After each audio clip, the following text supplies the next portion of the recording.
рок од 2 месеца сум потрошил 7.000 евра. Ти ме кажи случката кога проба да не избрка конобарката, демек резервација имало за да седнат другарките нејзини. Да, ето се дешава. Да, еве. Он кажува, бидејќи тој ми е другар, значи седевме буквално на кафе, четворица.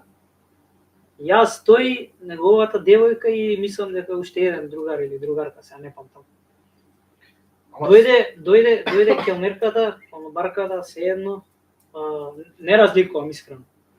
Сега да може би ти ќе ми ги кажеш разликите, ама дојде келнерката и ни вика, ни ја носи сметката, никој нема побарана сметка. Вика, кажуваме као зашо деме кова она, и вика, па има резервација, нели ви кажа ова она, кај има резервација. Сеќа имавме една другарка што работеше у кафичот. Кој кафич? Не ќе да кажам кој кафич, да не испадне хејтање. Не хејтање, ја би сакал да го кажам тоа што стварно тоа безобразно. Ќе ти кажам после за кој кафич се работи. Ај ги кажа после што да. Меѓутоа дојде другарката што ни работеше таму, ја прашавме има ли резервација оваа маса. Да, кажам нема, не знам зашто така ви кажала, меѓутоа после свативме дека уствари чекале на изините другарки за да седнат бидејќи кафичот беше фул. Секоја маса беше фатана. Да. И она проба да не избрка со тоа што ни ја донесе само сметката и ни кажа само масата е резервирана. Сега ви кажам се наискрено нешто.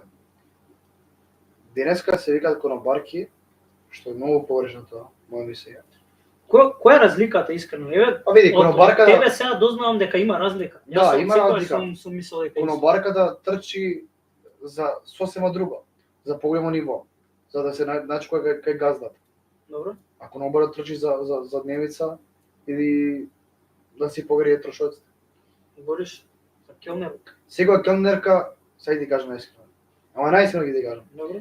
Секоја конобарка, не баш секоја, али во секој локал, сакам ти кажам, во секој локал, секој газда има односи со некој конобарка. Минимум со едно. Добро. А келнерка? За келнерка да изборам. Газда со келнерка. Добро. И секој машко трча. Брат, види каква е кина таму на кафе. Ја никад не сум седнал да викам, таму кина. Јас седам на место кај што сварам и што ми се свија кафе. Нормално. Абе да нема жив човек, јас само ќе седнам. Види, не само кафето, туку и местото треба да се свија. Јас имам неколку кафичи кај што седам. Тоа се? Не, нема да кажам кои се. Како ти се нај у Скопје као најфри, најубави кафичи. Да ги кажам име? Да. Не да ги кажам. Брискет ми е убаво, токарија. Убаво ми е галери во Карпош. Знам. Како му доаѓа Карпош 2, Карпош 1. Еден, та са не знам. Некој Карпош. Си да знам као двојка. Да. Еве, тој кафич. Тие два искрено највише седам во Джовани одмаш до Брискет. Бесплатна реклама и направивме, ма добро. Да, убаво тоа. И може би да седнам негде можда во Дебармало, ако седнам.